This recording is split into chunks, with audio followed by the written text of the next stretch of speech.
to talk about closing up your gearbox and kind of the cycle of where you would start. Let's say you close your gearbox right at this point. Your tap-up plate's going to be about right here.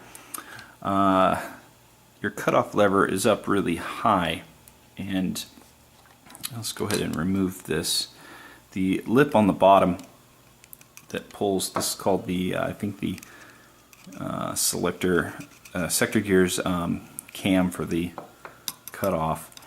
As it hits it, it pulls it up. So if you rotate your gear to this position where it does pull it up, then your semi-automatic might not work on your very first cycle. When you go to close your gearbox, you may wonder, why is my cutoff lever not functioning properly right away? Testing by hand will confirm that you have it in mid-cycle and it cannot move. So you would know, depending on how you put this in here, you want to have your sector gears last release tooth just barely past the piston. You don't necessarily have to have right after. Here's just an example. This would be fine. The tap-up plate can get in here no problem. This, however, would not be fine. So we pull this over here. That, however, would not be fine. As you can see, it would be kind of hard to get this in here. You could have shifting of the teeth. That would be horrible. And you can see that the tap-up plate would just not even go in very well. So we can go ahead and just get past that real quick. So here would be fine. Any of this would be fine, fine, fine, fine. And when you get to this point, this is when the tap-up plate starts to move back. Right here, you can see, all this would not be fine. So any time that the release tooth has passed the piston would be fine. So this is considered okay. You can see right there, has passed it.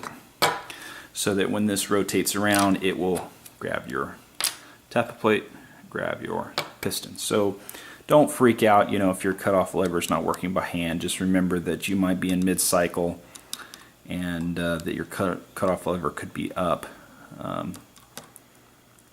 from your trolley here. So you would have to, when you go to shoot, it would shoot in full automatic, even if you have your selector switched to semi. You could also, this is nice to know, accidentally lock up your trigger simply because you move this cutoff lever in a position that it gets between the trolley's arm on the opposite side of the trolley. You can't see it from here, but if it blocks the trolley from moving, you can't even pull the trigger forward. So when you close up the gearbox, kind of right before you close it up, know where you're at in your mid-cycle here when you're closing it, and then test things. Test your trigger, test beveled pinion, test the selector plate movement. Just look things over so that test the tap-up plate, all this stuff. Push the piston back with the screwdriver.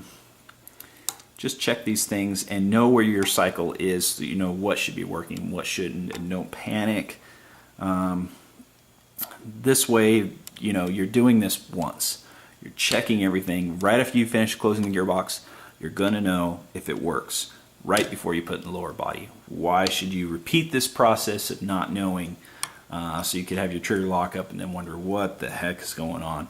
If you close your gearbox, check your trigger, and realize it's locked up, then you just want to open it real quickly and rotate this just a few times and move your cutoff lever out of the way, up or down, and then you can move your trigger.